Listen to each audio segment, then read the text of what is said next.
नमस्कार, सुप्रियाज किचनमध्ये तुमचं स्वागत आहे। चला तर आज आपण बनवूया ड्रायफ्रुट्सचं दूध।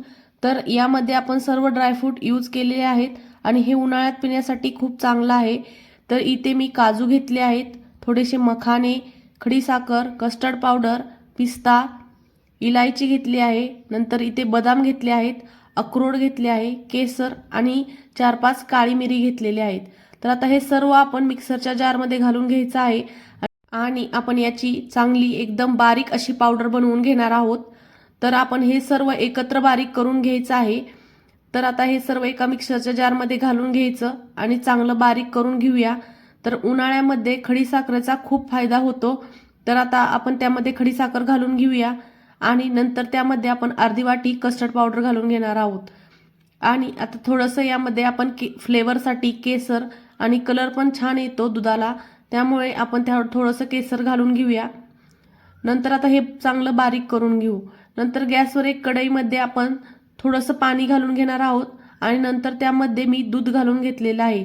तर इथे मी अर्धा लिटरपेक्षा थोडंसं जास्त दूध यामध्ये वापरलेलं आहे। आता आपण दूध चांगलं उकळून घेणार आहोत आणि थोडंसं दूध आपण इथे आटवूनही घेणार आहोत। तर दूध आपण चांगलं उकळू देऊया। आता दूध उकळायच्या आधी आपण थोडंसं दूध यामधून काढून घेऊया, जेणेकरून आपण जी बनवलेली पावडर आहे ती यामध्ये आपण चांगली मिक्स करून घेऊ शकेल। तर आता यामध्ये आपण 2 ते 3 चमचे पावडर घालून घेणार आहोत। तर आपली बघा ही पावडर किती छान बनलेली आहे। तर तुम्ही ही पावडर एअरटाईट कंटेनरमध्ये जास्त दिवस ठेवू शकता। तर एकदाच ही पावडर बनवून ठेवायची आणि आपण ह्याचं कधीही दूध बनवू शकतो।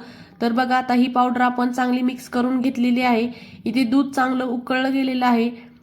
आता दुधामध्ये आपण ही बनवून घेतलेली पावडर घालून घेणार आहोत।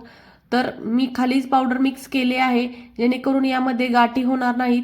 डायरेक्ट पावडर टाकली तर त्याच्यात गाठी झाल्या असत्या। तर बघा आता हे दुधामध्ये चांगलं मिक्स करून घेऊया आणि चांगलं यामध्ये आपण आता याला 5 ते 6 मिनिटांसाठी असंच हलवत उकळू देणार आहोत। तर हे चांगलं उकळू द्यायचंय। दूध थोडंसं यामध्ये आपण आटू देणार आहोत। बघ नंतर आता आपण त्यामध्ये खडी साखर घातली होती, पण दूध जास्त असल्यामुळे आता आपण त्यामध्ये 1 चमचा साखर घालून घेत आहोत। आता दुधाची गोडी एकदम परफेक्ट झालेली आहे। तर आता दूध चांगलं आटलं गेलं आहे। आता एका बाउलमध्ये याला ओतून घेऊया। तर दूध सगळं एका बाउलमध्ये काढून घ्यायचं। नंतर याला आपण 2 ते 3 तासासाठी फ्रीजमध्ये थंड करून घेणार आहोत। दूध चांगलं थंड करून घ्यायचं आहे। तर 2 ते 3 तासासाठी दूध मी फ्रीजमध्ये ठेवलं होतं। बघा दूध थंड झालेलं आहे। आता त्यावर मी जे कट करून घेतलेले थोडे थोडे ड्रायफ्रुट्स घालून घेणार आहे, जेणेकरून दूध पिताना चांगलं लागेल। नंतर यामध्ये आता 1 चमचा मी गुलकंद घालून घेणार आहोत। तर गुलकंद हे उन्हाळ्याच्या दिवसात शरीरासाठी खूप चांगलं असते, त्यामुळे एकदम थंडावा निर्माण होतो आणि दुधाला टेस्ट ही खूप छान येते। अशा प्रकारे उन्हाळ्यात पिण्यासाठी एकदम हेल्दी असं ड्रायफ्रूटचं दूध तयार झालेलं आहे। हे उन्हाळ्यात एकदम थंड करून प्यायचं आहे। तर ही साधी सोपी रेसिपी तुम्हाला कशी वाटली ही कमेंट करून नक्की कळवा आणि सुप्रियाज किचनला सबस्क्राईब करा।